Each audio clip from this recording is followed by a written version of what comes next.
నా ఆంధ్ర కుటుంబ సభ్యులందరికీ నమస్కారాలు।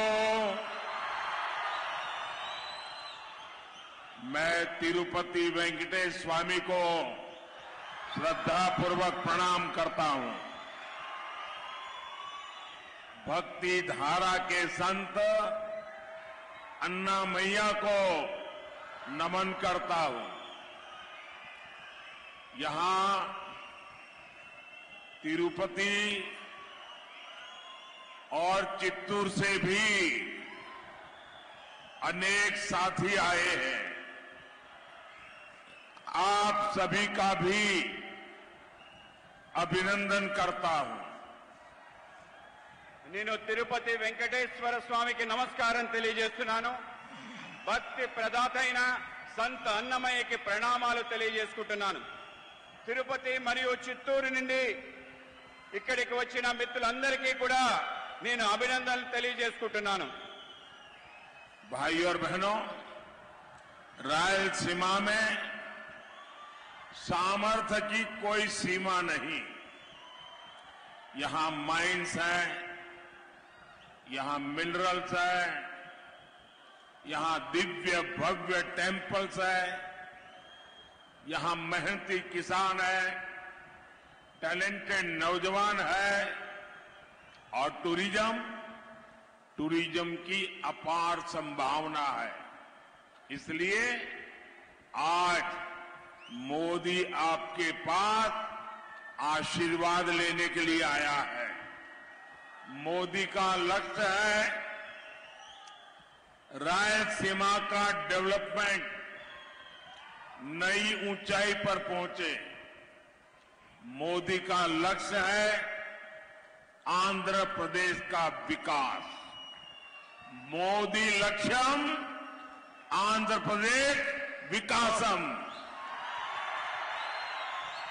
సోదరి సోదరులారా, రాయలసీమలో ఎన్నో సమస్యలు ఉన్నాయి। ఆ సమస్యలకి హద్దే లేదు। ఇక్కడ గనులు ఉన్నాయి మరియు ఖనిజాలు ఉన్నాయి। ఇక్కడ భవ్యమైన దివ్యమైన దేవాలయాలు ఉన్నాయి। ఇక్కడ కష్టపడి పనిచేసే రైతులున్నారు, ప్రతిభావంతమైన యువకులు ఉన్నారు। మరి పర్యాటక కేంద్రాలకి అవకాశాలు ఎన్నో ఉన్నాయి। ఈరోజు నేను మీ ముందుకు మీ ఆశీర్వాదం కోసం వచ్చాను। మోడీ లక్ష్యం రాయలసీమని బాగా అభివృద్ధి చేసి కొత్త ఎత్తులకు తీసుకెళ్తాం। మోడీ లక్ష్యం ఆంధ్రప్రదేశ్ అభివృద్ధి। साथियों, आप सभी ने दशकों तक दूसरों पर भरोसा किया, लेकिन आपको क्या मिला? यहां डेवलपमेंट नहीं हुआ, यहां सिंचाई की सुविधा नहीं है, यहां इंडस्ट्री नहीं है, यहां किसान परेशान है, यहां नौजवानों को काम के लिए दूसरे शहरों में जाना पड़ता है। आप मुझे बताइए, ये हालात बदलने चाहिए या नहीं? तो आपको क्या करना पड़ेगा?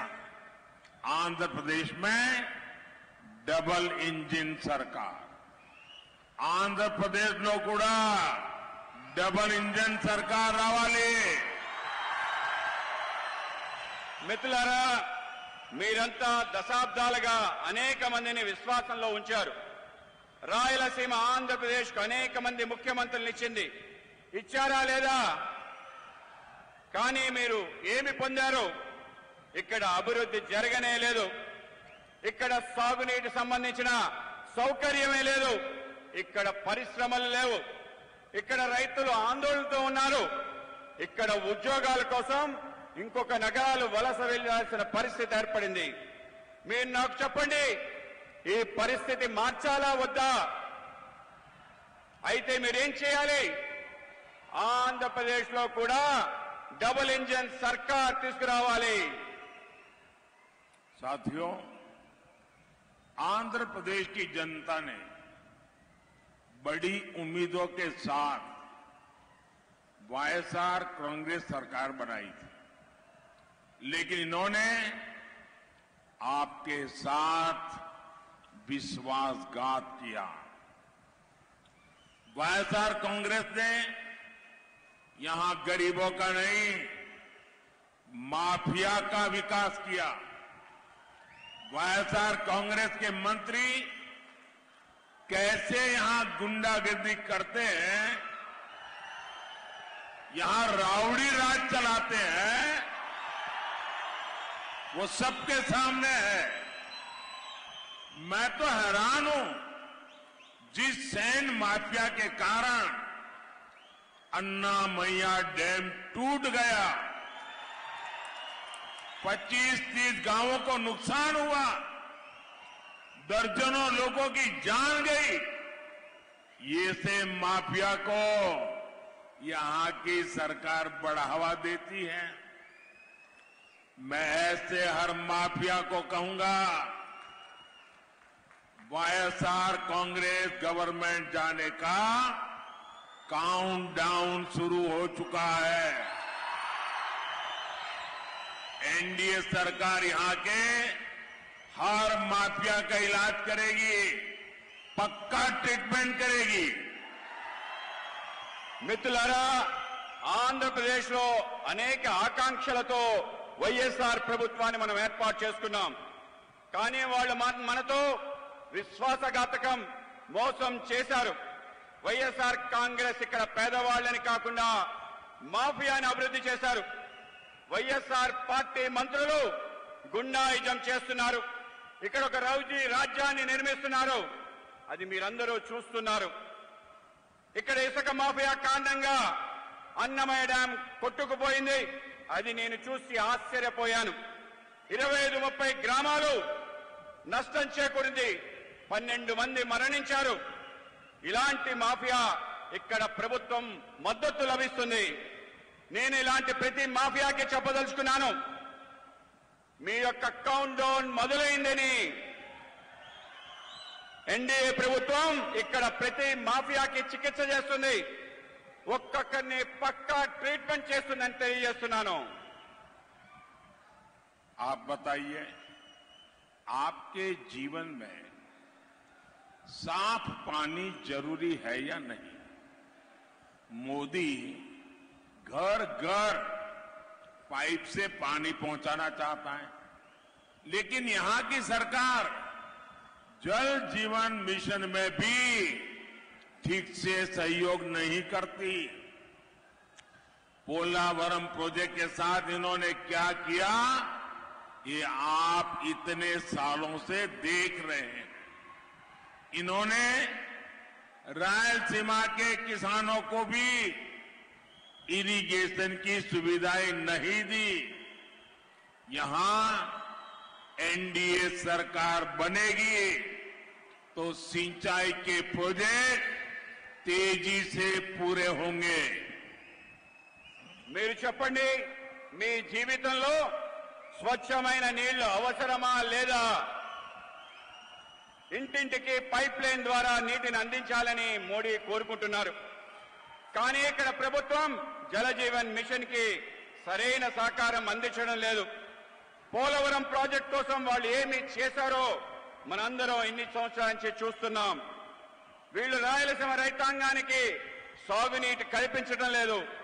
ఇక్కడ ఎన్డీఏ ప్రభుత్వం వస్తే ప్రాజెక్టులన్నీ త్వరితగతిన పూర్తి చేస్తాయని మీ అందరికీ వాగ్దానం చేస్తున్నాను. साथियों, जब स्ट्रांग गवर्नमेंट होती है तो देश भी स्ट्रांग होता है। आज भारत स्ट्रांग है कि नहीं है? यहां से तो बहुत सारे साथी गल्फ के देशों में है। गल्फ के देशों में भारतीयों की आज रिस्पेक्ट बढ़ी है कि नहीं बढ़ी है? वहां किसी भी साथी को प्रॉब्लम होती है तो मोदी सॉल्व करता है। अभी कतर में हमारे साथी फंस गए थे। 10 साल पहले वाली कांग्रेस सरकार होती तो उनका बचना मुश्किल था, लेकिन हम उन साथियों को सुरक्षित वापस लाए। ऐसा क्यों हुआ? क्योंकि आपने एनडीए की मजबूत सरकार बनाई, इसलिए आपका हर वोट एनडीए को मिलना चाहिए। మిత్రులారా, ఎప్పుడైతే ఒక శక్తివంతమైన ప్రభుత్వం ఉంటుందో అప్పుడు దేశం శక్తివంతంగా మారుతుంది. ఈరోజు భారతదేశం శక్తివంతంగా బలంగా ఉందా లేదా? ఇక్కడి నుంచి అనేక మంది మిత్రులు మిడిల్ ఈస్ట్, గల్ఫ్ లో ఉన్నారు. గల్ఫ్ లో నివసిస్తున్న భారతీయులకు ఇప్పుడు గౌరవం పెరిగిందా లేదా? అక్కడ మన మిత్రులు ఎటువంటి సమస్యలు వచ్చినా వెంటనే మోడీ ఆ వాటిని పరిష్కరిస్తారు.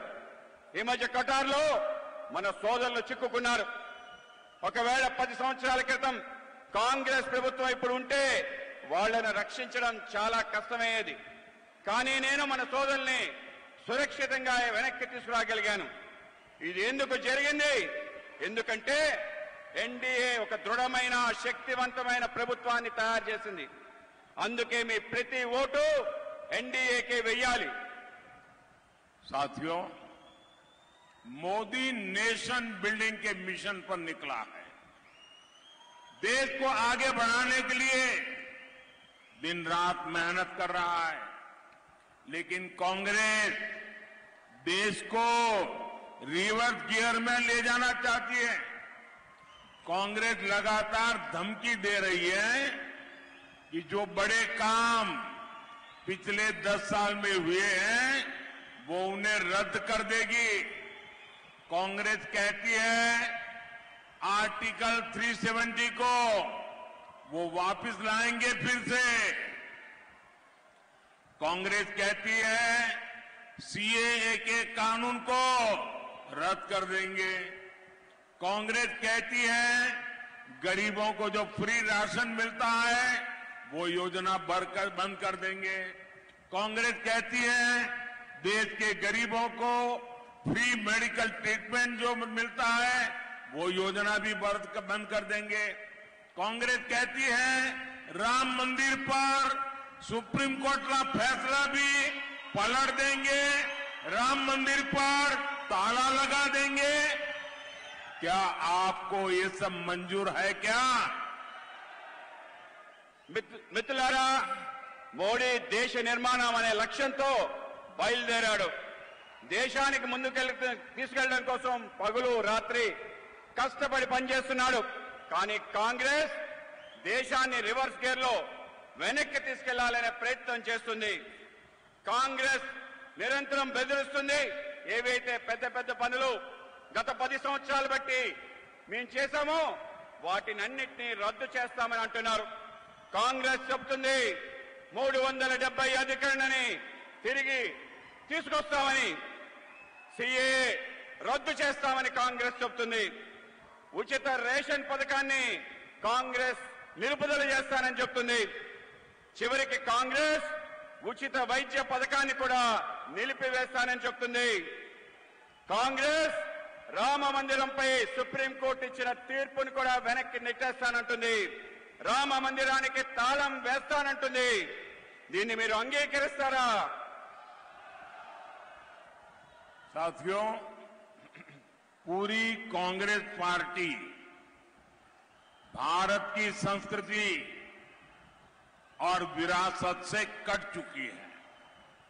कांग्रेस जड़ों से एकदम कट चुकी है।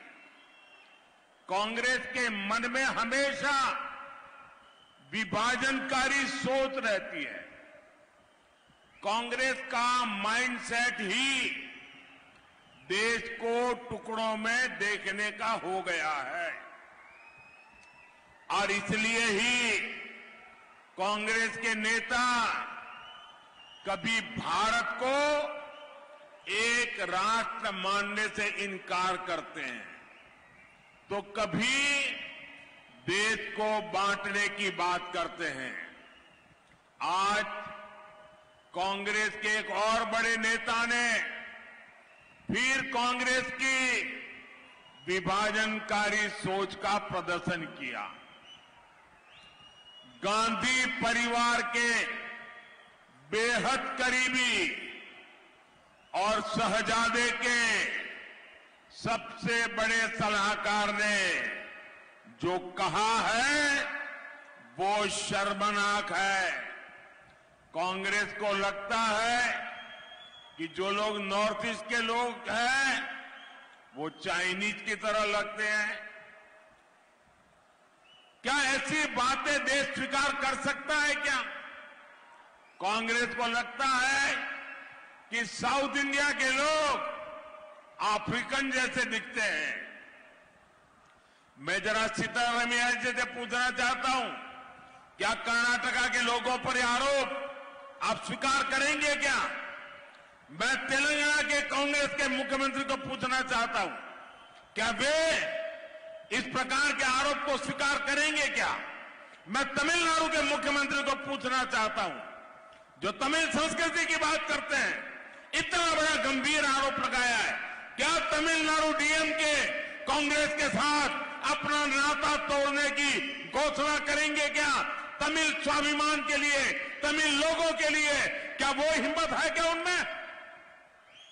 कांग्रेस को लगता है कि पश्चिमी भारत के लोग अरब के लोगों जैसे दिखते हैं। मैं जरा बाला साहब ठाकरे के नकली शिवसेना के जो उनके संतान है, जरा बाला साहब जी को याद करो। मैं इन नकली संतानों को पूछना चाहता हूं, मैं जरा उनके मेंटर बुजुर्ग नेता से भी पूछना चाहता हूं। इन्होंने कहा है कि पश्चिम भारत के लोग अरब नस्ल के अरबी लगते हैं। क्या महाराष्ट्र के लोगों को ये भाषा मंजूर है क्या? कांग्रेस को लगता है कि उत्तर भारत के लोग गोरों जैसे दिखते हैं। क्या आपको ये बात स्वीकार कर सकते हैं क्या? सत्ता के लिए देश का बंटवारा कराने वाली कांग्रेस अब भारतीयों पर नस्लवादी टिप्पणी करने पर उतर आई है। क्या हो गया है कांग्रेस पार्टी को?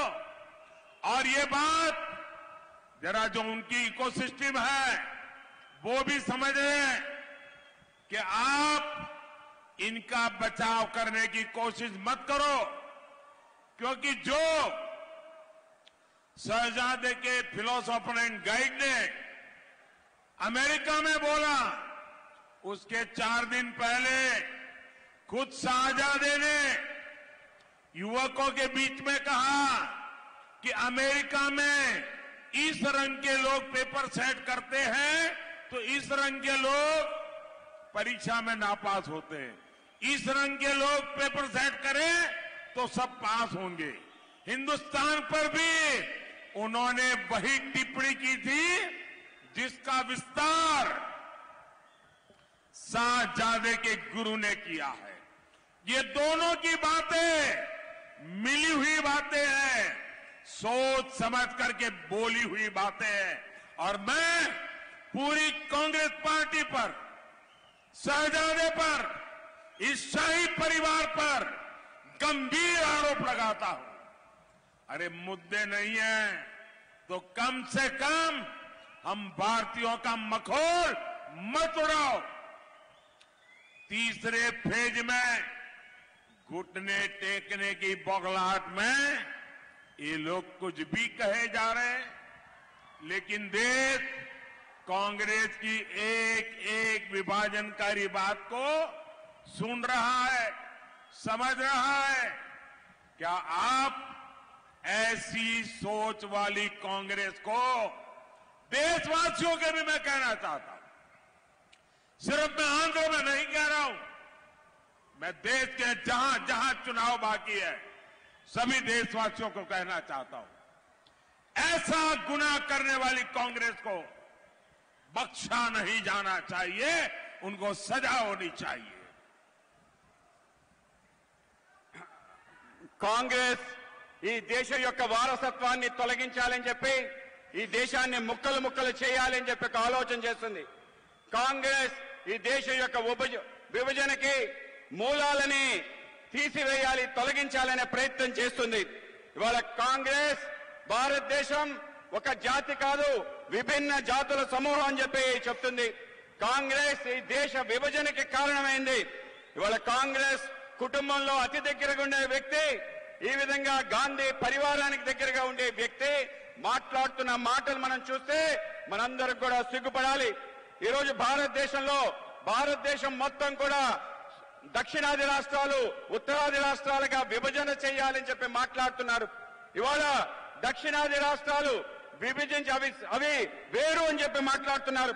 ఇవాళ మనం కర్ణాటక సంబంధించిన వ్యక్తులు మేము వేరే రాష్ట్రం అంటే ఒప్పుకుంటారా? ఇవాళ తమిళనాడు సంబంధించిన వాళ్ళు తమిళ సంస్కృతిని పొగిడే ముఖ్యమంత్రి మేము వేరే దేశం అంటే ఒప్పుకుంటారా? ఇవాళ గాంధీ పరివారానికి అతి దగ్గరగా ఉండే వ్యక్తి ఇవాళ మాట్లాడుతున్న మాటలు ఏవైతే ఉన్నాయో మనందరినీ కూడా చాలా బాధను గురి చేస్తున్నాయి. ఇవాళ బాల్ ఠాకరే గారు సంబంధించిన ఏదైతే అతి దగ్గర సంస్థలు ఉన్నాయో ఆ పార్టీకి సంబంధించిన పెద్దలు ఎవరైతే ఉన్నారో వాళ్ళ మూలాలకి దూరం అయిపోయి ఇవాళ కాంగ్రెస్ యొక్క భాష ఏదైతుందో ఆ భాషకి వాళ్ళు కూడా వంతపాడటం ఏదైతుందో అత్యంత దురదృష్టకరం. ఇవాళ కాంగ్రెస్ పార్టీ కేవలం అధికారం కోసం దేశానికి సంబంధించిన విభజన మరొకసారి తీసుకురావాలని చెప్పి దేశాన్ని ముక్కలు చేయాలని చెప్పి ఒక ప్రయత్నం చేస్తుంది. ఇది కేవలం మీకే చెప్పడం లేదు, దేశ వ్యాప్తంగా ఉన్న అందరికీ కూడా హెచ్చరిక తెలియజేస్తున్నాను. కాంగ్రెస్ ఆలోచనలోనే దేశాన్ని విభజించాలని చెప్పి పాలించాలని చెప్పి నల్లవాళ్ళు అని చెప్పి ఆలోచన. అమెరికాకి ఈ యువనేత వెళ్తే అక్కడ కూడా ఇటువంటి మాటలే మాట్లాడాడు. భారతదేశం గౌరవం తగ్గించే విధంగా ప్రయత్నం చేశాడు. కనుక మనందరం కూడా కాంగ్రెస్ పార్టీ యొక్క ఆలోచన పైన జాగ్రత్తగా అప్రమేయంగా ఉండాలి, వాటిని తిప్పికొట్టాలని మీకు తెలియజేస్తున్నాను. साथियों, आज एनडीए सरकार देश में इंडस्ट्रियल कॉरिडोर बनाने पर बल दे रही है.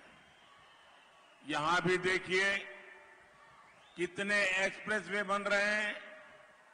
चारों तरफ 4 लेन 6 लेन हाईवे बन रहे हैं. नंदियाल एरागुंटला रेलवे लाइन का काम पूरा हो चुका है. नई कडप्पा बेंगलुरु रेलवे लाइन स्वीकृत हो चुकी है. कडप्पा एयरपोर्ट के नए टर्मिनल का निर्माण हो रहा है. आने वाले 5 साल में इंफ्रास्ट्रक्चर के ऐसे हर काम का और विस्तार होगा. बीजेपी ने घोषणा की है कि साउथ में भी बुलेट ट्रेन चलाई जाएगी. आप मुझे बताइए, आंध्र प्रदेश में बुलेट ट्रेन चलनी चाहिए कि नहीं चलनी चाहिए? మిత్రులారా, నేడు దేశంలో పారిశ్రామిక కారిడార్ల నిర్మాణకు ఎన్డీఏ ప్రభుత్వం పెద్దపీట వేస్తుంది. ఇది కూడా చూడండి, దేశంలో అనేక రకాలుగా ఎక్స్ప్రెస్ హైవేలు నిర్మాణం అవుతున్నాయి. అన్ని వైపులా 4 లేన్లు 6 లేన్లు జాతీయ రహదారులు నిర్మాణం అవుతున్నాయి. ఇక్కడ నంద్యాల ఎర్రకుంట్ల రైల్వే లైన్లు పనులు పూర్తయ్యాయి. కడప బెంగళూరు మధ్య కొత్త రైల్వే లైన్ ఆమోదం లభించింది. కడప విమానాశ్రయానికి కొత్త టెర్మినల్ నిర్మాణంలో ఉంది. రాబోయే 5 సంవత్సరాల్లో మౌలిక సదుపాయాల పనులు మరింతగా విస్తరిస్తాయి. బీజేపీ ప్రకటిస్తుంది ఏమిటంటే దక్షిణాది రాష్ట్రాలకు కూడా బుల్లెట్ ట్రైన్ కావాలని. మీరు నాకు చెప్పండి, ఆంధ్రప్రదేశ్ కి बुलेट ट्रेन कावाला वद्दा? साथियों, रायलसीमा के किसानों का जीवन सिर्फ और सिर्फ एनडीए सरकार ही बदल सकती है। यहां टमाटर बहुत उगाया जाता है। आने वाले 5 साल में हम टमाटर जैसी सब्जियों के लिए स्पेशल स्टोरेज के क्लस्टर बनाने जा रहे हैं। पुलिवेंदुला में बनाना प्रोसेसिंग क्लस्टर से किसानों और नौजवानों को बहुत लाभ हो रहा है। आने वाले 5 सालों में फूड प्रोसेसिंग इंडस्ट्री का विस्तार होगा। इसमें भी एफपीओ यानी फार्मर प्रोड्यूसर ऑर्गेनाइजेशन को मदद दी जाएगी। మిత్రులారా, రాయలసీమలో రైతుల జీవితాన్ని కేవలం ఎన్డీఏ ప్రభుత్వం మార్చగలుగుతుంది. ఇక్కడ టమాటా పంటను విస్తారంగా పండిస్తారు. రాబో 5 సంవత్సరాల్లో మేము టమాటో మరియు ఇతర కూరగాయల కోసం ప్రత్యేక శీతల గిడ్డంగులు క్లస్టర్లను సృష్టించబోతున్నాం. పులివెందుల్లో అరటి పండు ప్రాసెసింగ్ క్లస్టర్ల వల్ల రైతుకు యువతకు లబ్ధి చేకూరుతుంది. రానున్న 5 సంవత్సరాల్లో ఫుడ్ ప్రాసెసింగ్ రంగంలో మరింతగా విస్తరిస్తుంది. ఇందులో కూడా ఎఫ్పీఓ రైతు ఉత్పాదక సంస్థలకు సహకారం అందించబడుతుంది. एनडीए के जितने भी हमारे ये कैंडिडेट है, एमएलए का चुनाव भी साथ साथ है। हमारे सभी एमएलए के जो उम्मीदवार हैं, आप सबसे मेरा आग्रह है, इस क्षेत्र के कल्याण के लिए इन सबको विजयी बना करके भेजिए। इनके अलावा राजमपेट लोकसभा सीट से भाजपा प्रत्याशी मेरे मित्र किरण कुमार रेड्डी, चित्तूर लोकसभा सीट से टीडीपी प्रत्याशी प्रसाद राव, तिरुपति लोकसभा सीट से बीजेपी प्रत्याशी वारा प्रसाद राव, कड़प्पा लोकसभा सीट से टीडीपी प्रत्याशी भूपेश रेड्डी, इन मेरे सभी साथियों को जिता करके दिल्ली भेजिए। और जब आप इनको वोट देंगे ना, तो वोट दिल्ली में सीधा मेरे खाते में जमा होगा। साथियों, ज्यादा से ज्यादा मतदान कराएंगे। ज्यादा से ज्यादा पोलिंग बूथ जीतेंगे। अच्छा, मेरा एक काम करेंगे,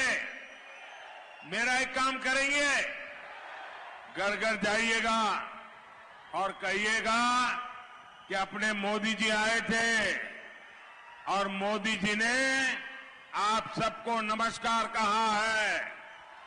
मेरा नमस्कार पहुंचा देंगे। बोलिए भारत माता की जय. भारत माता की। बहुत बहुत धन्यवाद। మిత్రులారా, ఎన్డీఏ నుంచి మనకున్న అందరు అభ్యర్థులు ఎమ్మెల్యేగా మీరు ఓటు వేసి పంపించాలని నేను కోరుకుంటున్నాను. వీరితో పాటు రాజంపేట లోక్సభ స్థానానికి బీజేపీ అభ్యర్థిగా నా మిత్రుడు కిరణ్ కుమార్ రెడ్డి గారిని మీరు ఓటేయాలి. చిత్తూరు లోక్సభ టీడీపీ అభ్యర్థిగా ప్రసాదరావు గారికి మీరు ఓటేయాలి. తిరుపతి లోక్సభ సీటుకి బీజేపీ అభ్యర్థి